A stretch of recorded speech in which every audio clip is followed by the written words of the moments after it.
istrinya hanya dikasih uang 10.000 sama suaminya untuk seminggu gitu loh. Dan itu harus bisa mencukupi kebutuhan. Budaya di Indonesia tuh sayangnya masih banyak yang patriarki lah ya, Iya. basically gitu. Jadi di mana banyak anggapan, udahlah kalau soal uang perempuan nggak perlu tahu gitu, suami aja nanti yang ngurus. Terima uang belanja iya, aja bisa pokoknya udah lah ya, ngurus gitu. sendiri.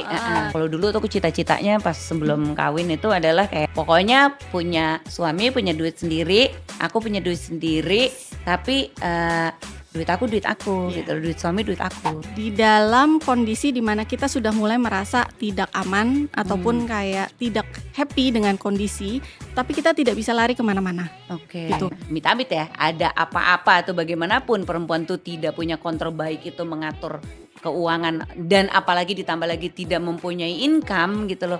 Itu kayaknya berentetan tuh gitu loh, bisa left with nothing gitu loh. Halo MTFers, akhirnya ketemu lagi di episode MTF yang pasti akan seru banget. Nah kali ini aku tuh sendiri nih, partner aku tuh lagi tidak ada. Jadi aku Alia Mitra sebagai host MTF. Kali ini kita tuh sebenarnya mau ngebahas sesuatu yang lagi trending banget nih. Dibahas para perempuan-perempuan, basically perempuan yang masih muda gitu loh, tapi ini dilemanya udah banyak banget gitu loh. Nah ini aku banyak temuin nih, aku nggak tahu nih para MTFers nih juga mengalami kayak begini juga nggak sih ya, punya perasaan kayak begini. Karena aku kalau lagi ngobrol di kantor atau kayak lagi ngobrol sama teman-teman yang lebih muda ya, nggak umuran aku, itu biasanya kalau aku tanyain udah pada menikah belum gitu loh. Mereka rata-rata yang masih 20-an gitu belum gitu loh. Terus habis itu kalau ditanya kenapa nggak mau nikah cepet-cepet, misalnya udah pacaran udah lama atau misalnya antara masih nanti-nanti gitu loh, even pacaran masih mau nanti-nanti, itu banyak banget ketakutannya. Kayaknya nyeremin banget kalau mau nikah.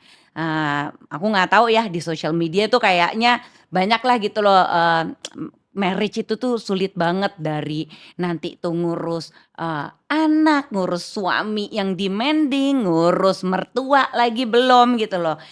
Terus yang lastly itu yang paling penting banget tuh adalah ngurus financials gitu loh. Karena banyak dari anak-anak muda sekarang ini masalah keuangan tuh menjadi salah satu masalah nomor satu gitu ya. Sampai ada tuh kalau mungkin teman-teman MTF yang pernah lihat gitu ya di sosial media tuh ada pernikahan yang kayaknya istrinya hanya dikasih uang 10.000 sama suaminya untuk seminggu gitu loh, dan itu harus bisa mencukupi kebutuhan. Nah itu membikin takut banget. Nah itu gimana ya, aku sebagai yang sudah menikah nih mau masuk nih 17 tahun gitu loh. Sebenarnya isu-isu itu ada gitu ya, tapi apakah semengerikan itu gitu loh zaman sekarang dan bagaimana sih menanggulanginnya, itu kayaknya harus ngomongnya tuh nggak bisa aku doang nih menurut pengalaman aku. Jadinya harus ngobrol sama orang yang memang ngerti banget gimana nih bisa nge-break ketakutan ini gitu. Nah kebetulan hari ini aku ditemenin sama teman aku oleh Felicia. Nah ini Felicia ini ahlinya lah ya ini di bidang financials. Nah mungkin Felicia bisa perkenalkan diri dan kerja di mana sih Felicia gitu loh, kenapa sih bisa expert banget di bidang ini? Oke. Halo, aku Felicia Tenardi, aku Head of Marketing dari Mhm. Krombank. Jadi aku udah lama juga di fintech ya Oke. dulu, di dan juga sekarang di Krombank Mhm. gitu. Nah Krombank nih, ini kan Krombank mungkin teman-teman banyak yang baru denger tapi udah ngelihat nih iklannya di mana-mana, board-nya aku juga udah ngeliat di mana-mana. Nah seneng banget nih MTF bisa kerja sama bareng Krombank. Mungkin bisa dijelasin dong Krombank itu apa sih Felicia?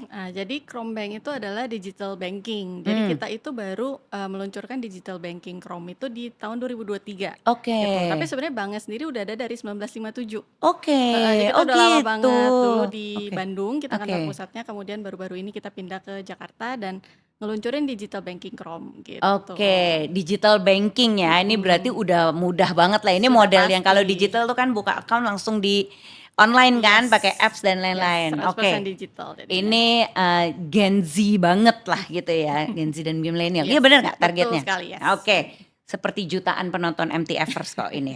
Nah, ini kita mau ngobrol-ngobrol dulu ya gini, kan banyak tadi yang aku bilangnya banyak perempuan tuh takut menikah, apalagi kalau Hmm. denger cerita-cerita menyeramkan gitu ya soal rumah tangga dari apalagi kayak sekarang nih ya perselingkuhan gitu loh. Ya itu tadi ngurus anak, mertua, sampai ngurus keuangan gitu loh. Itu kan menuai pro and kontra ya banyak Ya. orang yang juga jadi either dimundurin gitu loh nikahnya nanti aja lah kalau udah mapan dulu gitu loh ya. Tapi ini aku aja udah menikah 17 tahun ya mapan itu apa ya gitu lah selalu lah ada gitu. Tapi kalau banyak banyak juga gitu sekarang tren, nggak usah nggak mau menikah gitu Hmm. atau nggak mau punya anak gitu ya nanti kalau udah menikah karena isu financials itu gitu loh. Tapi kalau dari sisi financial sendiri tuh kalau menurut, Feli ya gitu, Hmm. apa sih sebenarnya yang bikin perempuan tuh takut memulai lembaran baru Ya. gitu loh, apa sih? Nah, jadi emang bener-bener banyak banget ya sekarang Mhm, kayak cerita-cerita horor ya mhm, kalau untuk merit gitu. Tapi kalau kita kerucutin ke finansial, itu sebenarnya kalau menurut saya yang bikin orang ketakutan itu adalah kehilangan kontrol oke, dan juga jaminan masa depannya gitu. oke, Jadi, dengan mereka kalau misalnya saya menikah, nanti siapa ya yang memutuskan, mmm, financial di keluarga, kemudian saya punya say nggak ya di sana gitu, terus nanti saya boleh nggak ya punya uang sendiri. Nah, mhm, ketakutan-ketakutan itu yang menurut saya membuat orang-orang jadi berpikir 2 kali nih, mmm. apalagi kalau yang menyangkut finansial. Nah, itu sih Iya kayaknya. bener ya, Mhm. kontrol itu ya karena banyak yang mikir, wah suami dong nih gua harus ngurusnya apa, dapetnya tuh cuman dari suami, nanti suami yang apalagi perempuan di sini culture kita timur ini kan juga, masih apa ya, perempuan itu masih diurusinnya sama laki-laki lah, laki-laki yang Betul. breadwinner-nya. Iya bener banget lah itu control of the money ya, kalau dulu tuh aku cita-citanya pas sebelum kawin itu adalah kayak, pokoknya punya suami punya duit sendiri, aku punya duit sendiri, Yes. tapi, duit aku gitu loh, Iya. duit suami duit aku, Mhm. gitu kan, Iya gitu betul. loh. Tapi kayaknya kalau sekarang, Setuju. berbeda gitu Mhm. kali ya. Nah, mungkin menurut Feli seberapa penting sih ini ya untuk para perempuan di sana gitu untuk mulai paham mengenai kondisi keuangan pribadi dulu nih Oke. gitu loh, itu penting banget nggak sih? Kalau ditanya seberapa penting buat aku wajib Oh hukumnya wajib gitu, malah heeh. ya? Heeh, Karena kita sebagai perempuan juga harus tahu nih sebenarnya net worth-nya kita berapa sih gitu. oke, Jadi net worth alias utangnya kita berapa, oke, asetnya kita berapa gitu kan. Terus, fondasinya kita seperti apa nih saat ini, mmm, punya emergency fund atau tidak kayak mmm, gitu. Terus, mmm. nantinya kita mau goal-nya ke mana. Nah, yang hal itulah yang kita harus tahu dulu nih, tentang diri kita sendiri baru nantinya ketika kita menikah kira-kira bawa apa ke sana, seperti itu. Jadi ini sebelum menikah udah harus tahu keuangan kita Iya, sendiri nih ya gitu loh. pastinya. Kalau nggak punya keuangan gimana? Kayak baru lulus sekolah, kuliah, langsung pengen nikah atau sebenarnya emang udah harus dibeberinnya tuh dan seberapa transparan sih harusnya kayak begitu? Kalau soal transparan ini dengan pasangan berarti ya. Mhm, Nah, itu kalau menurut aku lebih baik, sangat transparan sih, apalagi mmm, kalau memang sudah ke jenjang menikah gitu ya, kalau oke, memang sudah, jelas lah kita mau mengarah ke sana gitu. Soalnya kalau misalnya kita masih ada yang kita tutup-tutupi, nanti mmm, pas menikah itu pasti menjadi sebuah masalah baru gitu. Jadi mhm. mendingan sebelumnya, Ini berlaku juga untuk laki-lakinya dong pastinya ya. Ini pastinya, MTFers yang laki-laki ini yes. bukan berarti perempuannya suruh ngasih terus laki-lakinya Diem-diem aja, menutupi iya. ya, heeh, tolong dibuka semuanya. Nah, Iya.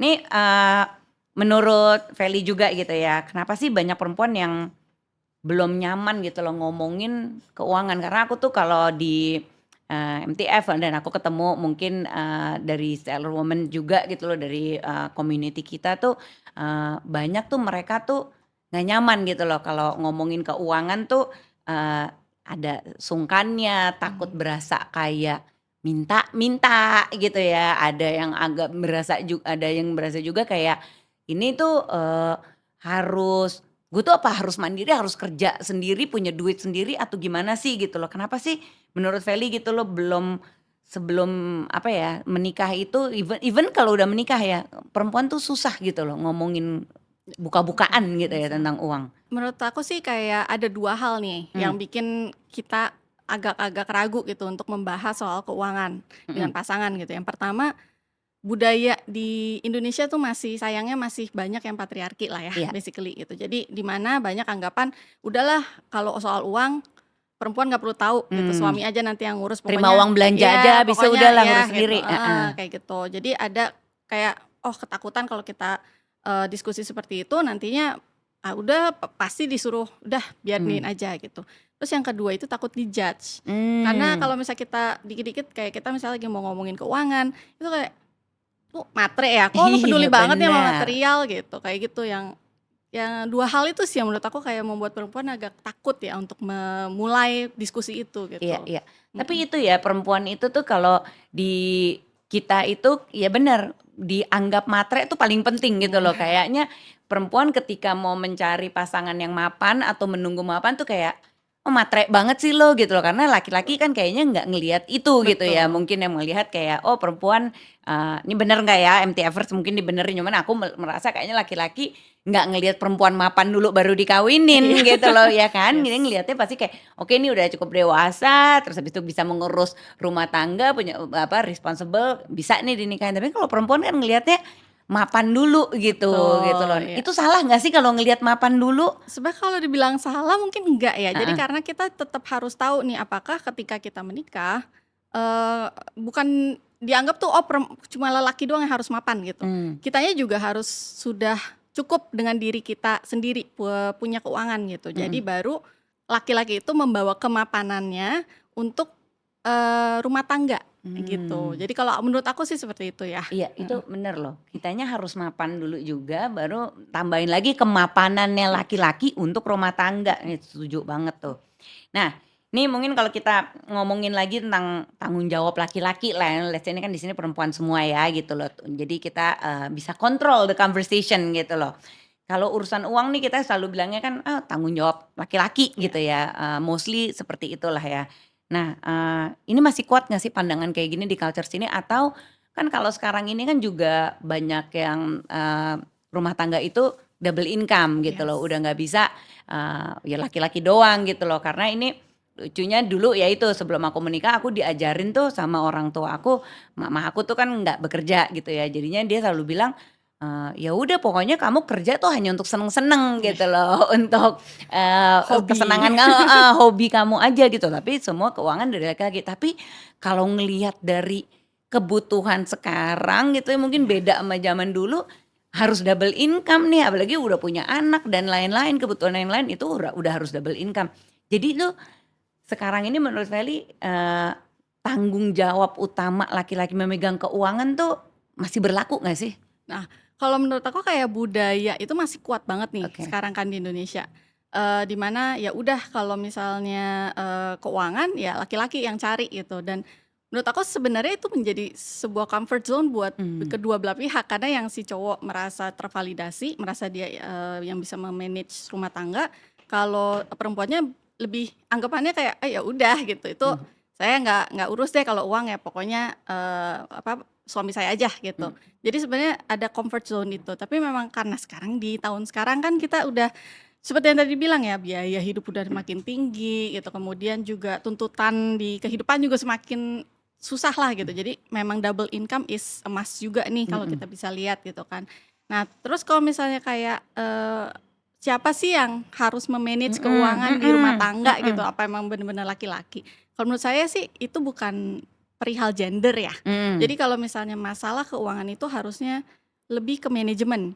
Siapa Oke. nih yang pinter Oh. untuk me-manage keuangan, siapa yang punya waktu, siapa Mhm. yang punya passion di situ. Bener. Nah, itulah yang, harus mempunyai kontrol terhadap finansial keluarga gitu. Jadi bukan di gendernya Oh gitu. oke. Ini kayak milih partner perusahaan atau kayak iya nggak sih direktur terus Betul. habis itu ya doesn't matter cewek cowok, CFO-nya siapa Yes, nih gitu yes. kan. Oke oke.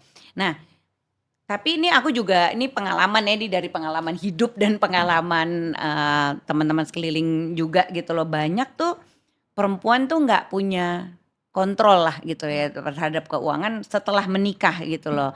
Eee, ada yang memang mungkin nggak mau tahu lah ya gitu loh, udah kebiasaan dapat dari suaminya terus habis itu, ya udah nggak mau tahu gue cuman terima aja, nggak kerja juga, Mhm.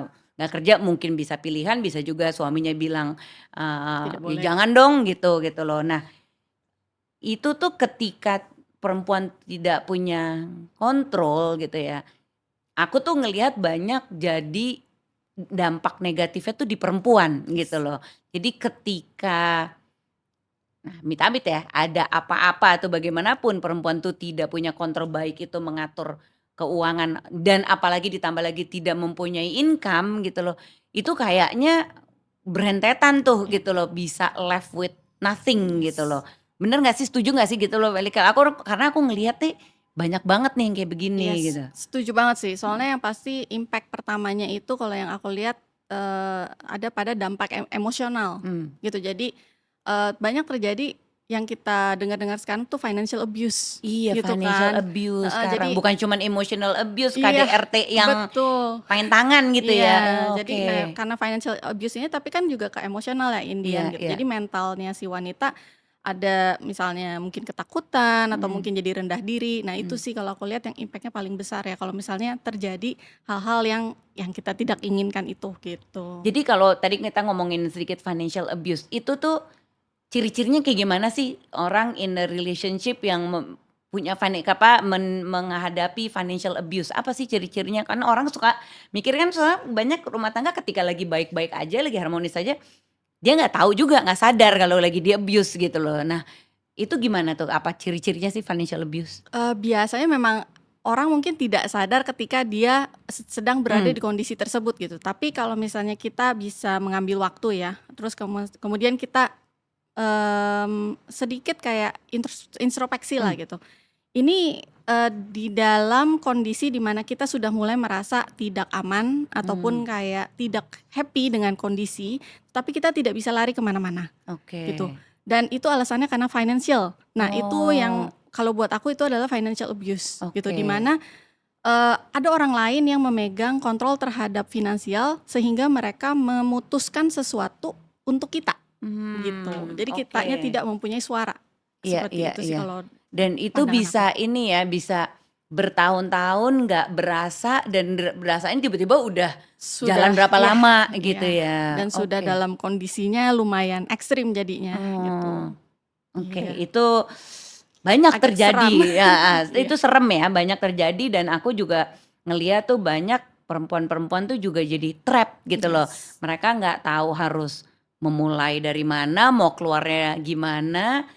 Terus nggak punya apa-apa ya gitu betul, loh. Itu yang membuat mereka juga jadi stuck dan ya udah nggak bisa keluar dari situ gitu mhm, ya.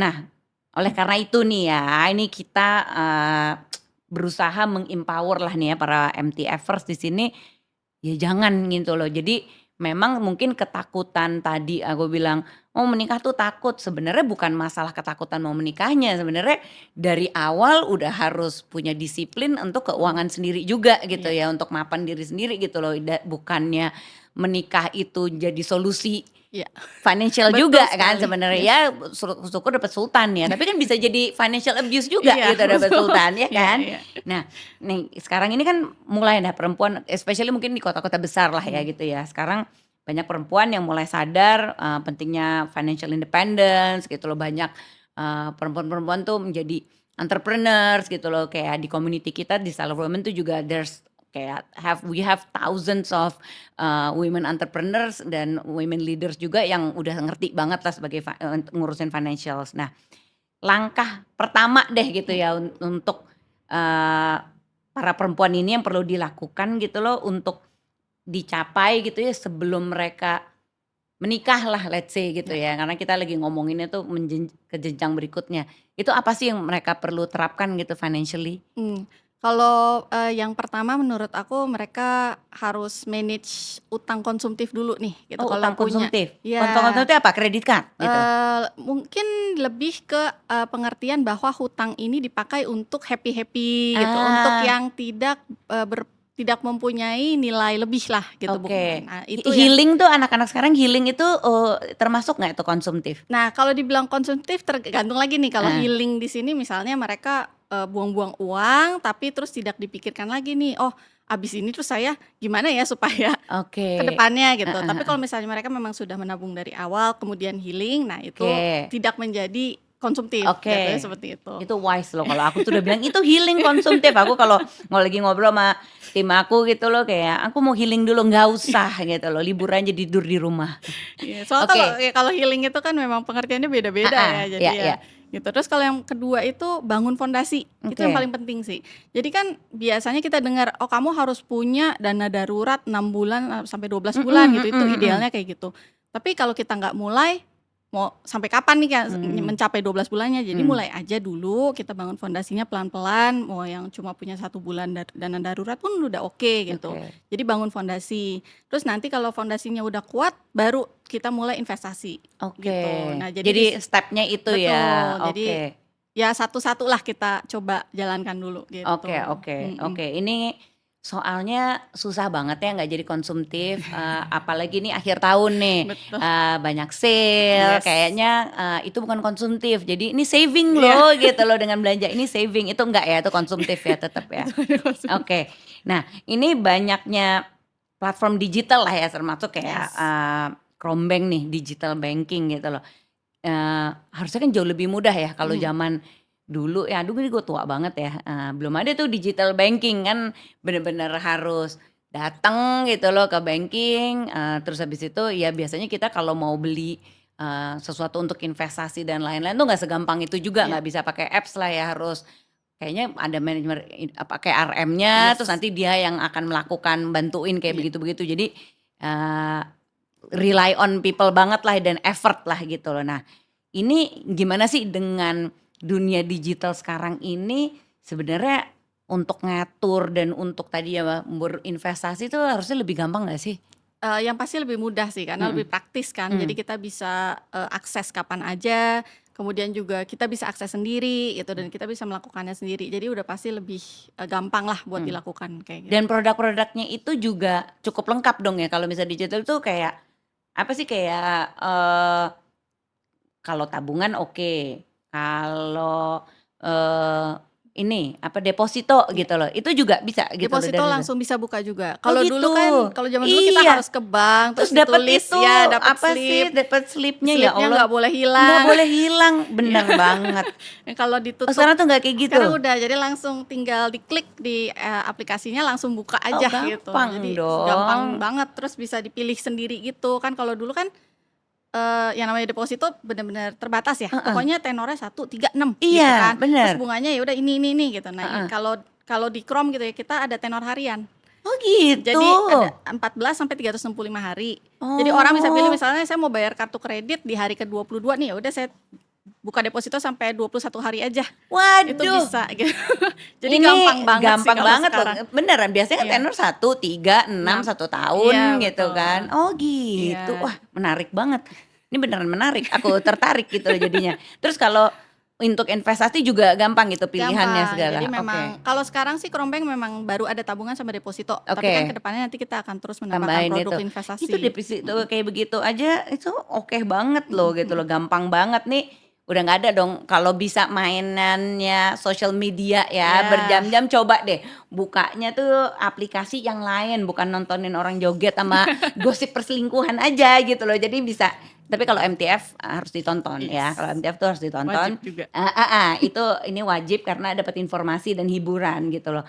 Tapi ya itu sambil buka-buka deh dan kulik-kulik lah ya aplikasi Mhm, digital kayak Chromeband kayak begini. Nah kalau perempuan nih juga nih, ini termasuk aku juga nih, selalu takut tuh mau investasi. ya, Aku tuh believe it or not aku tuh 10 tahun di banking mmm, gitu loh dulu. Cuman, tetep aja agak financially kok agak nggak pinter-pinter gitu ya, especially mau nanya investasi. Investasi tuh banyak banget ya, ada investasi emas lah, mau yes, reksadana lah, mau obligasi lah, nggak tahu lah, saham lah gitu iya. loh. Sekarang ini kan banyak banget gitu loh, dan resikonya berbeda-beda juga gitu loh. Dan aku tuh pernah nih beberapa kali ambil resikonya tuh yang ya aku merasanya, kayaknya orang pada melakukan, taunya zonk Mmm, gitu loh. Nah menurut Feli tuh gimana sih kalau orang tuh mau mulai investasi, tapi yang aman gitu especially iya. misalnya untuk yang pemula lah gitu loh, apa sih yang perlu dilakuin? Ada 2 hal sih yang Mmm, perlu dilihat. Jadi yang pertama, kita harus ngerti dulu produknya itu apa, jadi mmm, literasi. Terus yang kedua itu fleksibilitas dari, produk investasinya. Itu oke, karena kan yang namanya apa ya, nama hari sial tuh nggak ada di kalender kan ya. Mhm Jadi mhm.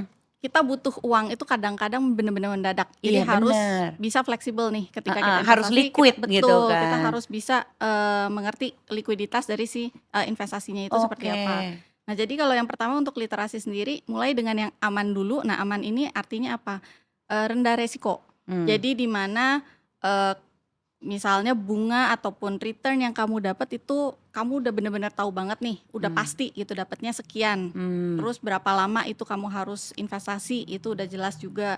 Kemudian yang tadi kalau misal kita mau ngambil bisa nggak sih biayanya mhm, ada apa aja. oke. Terus nanti Karena modal biasanya saya kalau dipecah itu ada betul, biayanya, biasanya oke kadang-kadang kalau dulu kan deposito ada biaya penalti oke misalnya. Nah, kalau di Chrome nggak ada. oke, Jadi kita memang free biaya penalti, terus malah kalau misalnya ngambil yang jenis Chrome Flex kita mmm, bilangnya ya, itu masih dapat bunga juga gitu. oh, Jadi dapat bunga tabungan 6%. oke Jadi kalau kita bilangnya rendah resiko oke, jadinya karena modal tidak akan modal nggak akan hilang, berkurang, oke heeh, dan kita udah yakin bunga yang kita dapetin berapa gitu di oke ujung tenornya, ya kayak oke. gitu sih. Itu ini ya menarik juga gitu loh karena, eee ini nih informasi literasi ini sebenarnya belajarnya di mana sih gitu Mhm. loh. Ini, aku yang selalu karena banyak banget itu. Dulu aku waktu Yes. di terms di banking aja, buset kayak banyak banget gitu loh produk gitu loh. Tapi ini untuk para pemula lah gitu loh atau ya mungkin mid lah gitu. Kalau ada produk baru, ada literasi mengenai produk tuh taunya dari mana gitu loh. Salah satunya dari podcast ini Ada sih, podcast PTW ini ya, iya pasti, ini dari full of MTF ya. information gitu loh. Tapi Yes. kalau kayak produk kayak ya itu tadi gitu loh kayak, oke ada deposito, ada investasi apa gitu yang Ya, lain gitu loh, itu sebenarnya informasinya tuh ada di mana gitu ditemukan? biasanya di banyak sekarang ini kan banyak nih orang-orang yang memberikan informasi melalui misalnya sosial Oke, media, di YouTube, kayak di gitu-gitu itu Instagram. Nah, oke. itu sebenarnya membantu kita untuk mengerti Oke. instrumen-instrumen investasi ini bedanya apa sih Mhm gitu. mhm. Cuma kita harus pinter-pinter aja milih gitu karena Iya tidak semua cocok sama profile risknya kita iya. gitu. Especially kalau ikut-ikutan aja karena kayak zamannya Betul. misalnya kripto gitu loh, Yes. aku pernah tuh soalnya, ikutan kripto, nggak tahu uangnya kemana, Ya, hilang gitu loh, ya. nggak bener-bener gone, nggak tahu. Atau pernah juga ikutan main saham, ya nggak tahu karena lagi tren terus habis itu karena waktu itu lagi digoreng lah ya Iya. dibilangnya sama. Terus jeblok segala gitu aku udah nggak tahu lagi tuh kayak kayak Iya. gimana gitu. Nah itu tuh yang aku bikin jadi takut tuh investasi Nah, tuh. iya benar sih. Soalnya dulu juga aku sebelum di Chrome ya, saya Mmm, pernah main saham juga nih gitu, mmm, pengen coba-coba, tapi nggak ngerti. mhm, Karena ternyata saham itu harus diliatin gitu, harus paham banget, oh ini kapan jual, kapan beli. mmm, Akhirnya mundur. iya Karena saya kan, merasa tidak nggak punya waktu sesuai dan tidak sama ini kita, tidak sesuai sama lifestyle gaya kita hidup. Ya, juga. jadi akhirnya saya ambilnya yang aman-aman aja. Which Oke is kalau saya kebanyakan jadi ngambilnya di deposito gitu. oke Heeh. oke oke. Oke, nah ini sekarang bank digital kan juga sebenarnya banyak lah mulai bermunculan karena orang udah pengen anak-anak muda sekarang pengennya kemudahannya itulah ya gitu loh. Terus nawarinnya juga mungkin bunganya kompetitif juga gitu loh. Terus kayak kayak Krombank juga lah Mhm. gitu ya. Terus kalau di Krombank ini eh, correct me if I'm wrong ya, kayak bunga tabungannya tuh 6% Ya, gitu loh. Depositonya 8,25%. di mana coba tuh ya dapat 8,25% deposito gitu loh, pokoknya gue mau masuk ini kalau kayak gini. Nah, tapi menurut Feli lagi gitu ya, Mhm. cara milih, eee, mungkin bank dan produk yang pas gitu loh, itu gimana untuk misalnya orang mau memilih nih? Oke, balik lagi nih kita harus milih ya bank yang sesuai sama gaya hidupnya kita gitu. Oke, Jadi bunga tinggi is one thing, ya pokoknya bikin kita untung itu heeh, one thing. Tapi yang kedua, apakah sesuai nggak sama kita punya gaya hidup. Jadi pertama misalnya kita suka beli beli-bli misalnya belanja di mall lah misalnya mmm, gitu transaksi. Nah, segampang apa nih mmm, aplikasi ini bisa membantu kita misalnya kayak dengan Kris iya, ya kan, dengan heeh, transaksi langsung seperti itu. Kemudian kalau misalnya kita banyak banget yang musti di-manage untuk keuangan misalnya uang sekolah anak, uang belanja, uang ini, uang itu. Nah, kita harus punya aplikasi yang bisa bantu kita untuk me-manage itu. oke, Jadi kayak misalnya kalau di Chrome itu ada yang namanya kantong, fitur heeh, kantong. Jadi kita bisa bikin sampai 19 kantong, di mana kita itu bisa memasukkan dana berdasarkan kantong-kantong itu dan kantongnya itu bisa dinamain kayak tadi. Dana oh, sekolah, dana liburan, dana oke, healing gitu, dana belanja. Nah, jadi kita tahu nih uang yang sudah kita sisihkan per kantongnya itu berapa. Jadi bisa membantu kita Oh, budgeting lah basically oke. gitu. Terus yang kedua yang tadi fleksibel gitu Heeh, kan, dimana kita juga bisa memanage kalau misalnya kita ada apa-apa langsung bisa kita ambil nih uangnya, bisa walaupun mmm, kita taruhnya di deposito. Nah kayak mhm. gitu sih. Nah, another thing adalah banknya juga harus terpercaya nggak sih? Nah, itu Pastinya ya. tadi kita bilang mungkin namanya ya Krombank, baru digitalnya baru berapa, Tiga, 2 dua 3 tahun ya. 2 tahunan gitu loh, tapi sebenarnya banknya sendiri udah berapa lama? Udah dari 1957. Tuh, 1957 gitu loh. Jadi kan ini bener-bener maksudnya it's been there, pengalamannya juga gede, ya memang digitalnya baru karena memang untuk memudahkan masyarakat dan Betul. apalagi generasi-generasi muda gitu ya. Nah, ini pertanyaan terakhir nih sebenarnya. Nah, kalau bicara tentang financial independence gitu ya, mungkin Feli ada gitu ya, pesan gitu loh ke para perempuan, MTFers gitu loh yang sedang mempersiapkan, pernikahannya atau baru menikah nih ya, apa sih pesannya yang paling utama? Pesan utama aku mungkin balik ke kita punya topik tadi di Mhm, awal bahwa jangan sampai kamu berada di situasi di mana finansial itu menjadi alasan kamu untuk stay di suasana yang tidak bahagia atau mmm, tidak aman mhm, gitu. Jadi be smart, be realistic, make sure kamu punya pegangan ya kan, mhm, punya emergency fund sendiri. Jadi kalau misalnya memang ada sesuatu yang terjadi amit-amit, kita sudah siap untuk itu iya. gitu. Tuh, pesannya bagus banget nih, poinnya emang perempuan tuh emang harus pinter-pinter juga gitu loh ya, harus ya mandiri juga, harus punya pengetahuan juga dan jangan kalau zaman sekarang ya kalau aku sih katanya jangan mau dikontrol juga in a marriage or apa itu equal ya, marriage itu Yes. equal jadinya, keterbukaan dengan pasangan tuh juga penting. So, ini aku thank you banget Feli udah Thank datang, you. hari ini, thank you juga untuk Rombeng untuk kolaborasinya, ini udah menyadarkan para perempuan-perempuan MTFers untuk pentingnya literasi financials gitu loh. Jadi Krombeng sekali lagi ya, Krombeng itu adalah platform bank digital yang ngebantu setiap penggunanya untuk mengelola dan mengembangkan uang kalian setiap hari melalui bunga yang kompetitif. Itu tadi udah dibilang loh, bunga depositonya tuh 8,25%. Nah, sekaligus juga menawarkan solusi keuangan yang fleksibel. Nah, itu tadi tadi Feli juga udah bilang tuh banyak kantong-kantong dan kebutuhannya tuh bisa diatur ya dari, banking, Krombeng tersebut. Nah, ini berintegrasi dan itu tadi disesuaikan dengan kebutuhan masing-masing. Semoga dengan kehadirannya Krombeng ini bisa banyak bantu para perempuan di Indonesia untuk bisa mencapai financial independence. Sekali lagi thank you Feli udah Thank dateng, udah you. kasih tips-tipsnya, udah dikasih pesan-pesannya, hopefully membantu para MTFers. Dan untuk MTFers, thank you udah dengerin kita. Semoga ketemu lagi di episode berikutnya. Jangan lupa follow Instagram kita di womentalk_com ya. Dan kita ketemu lagi. Bye.